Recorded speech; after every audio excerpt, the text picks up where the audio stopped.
It's Friday morning at Maitland Local Court in early August 2024. Two fresh custodies suddenly appear on the court list. One is for Charles, it's not his real name. What did Charles do that resulted in him becoming today's fresh custody? He was the designated driver and drove his drunk friend home. What? That can't be right. It's not illegal to drive your friend home. And for a lot of people, yes, it's fine. If you have the capacity, like you have a license and you're not drunk, sure.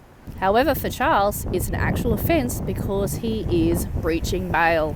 Yes, Charles has an existing matter or matters before the courts. He is on bail because of this.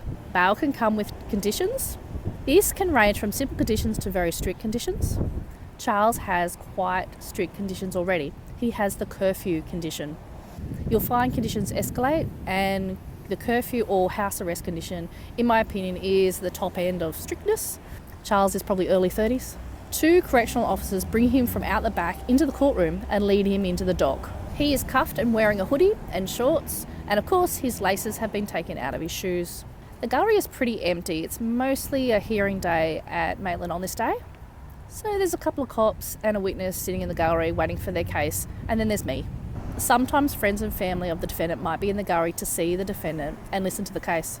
By the way, you only get a glimpse of the defendant from the gallery at Maitland Local Court. Charles is represented and wants to apply for bail. His existing charges are never said out loud.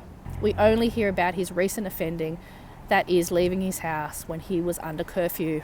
There is a mention that he has a hearing in September.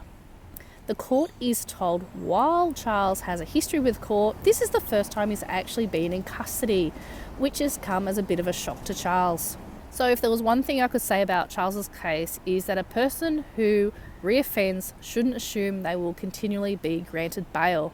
At some point, the bail may be refused. And for Charles, it's today.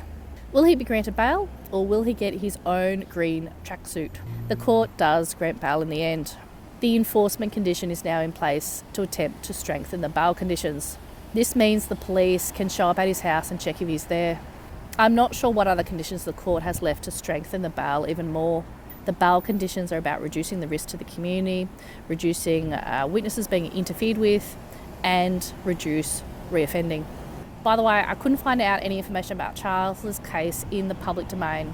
There's no story in the local paper. I thought that was a missed opportunity to provide a message to the community that the risk when reoffending while on bail is that one day bail may get refused and you suddenly become today's fresh custody.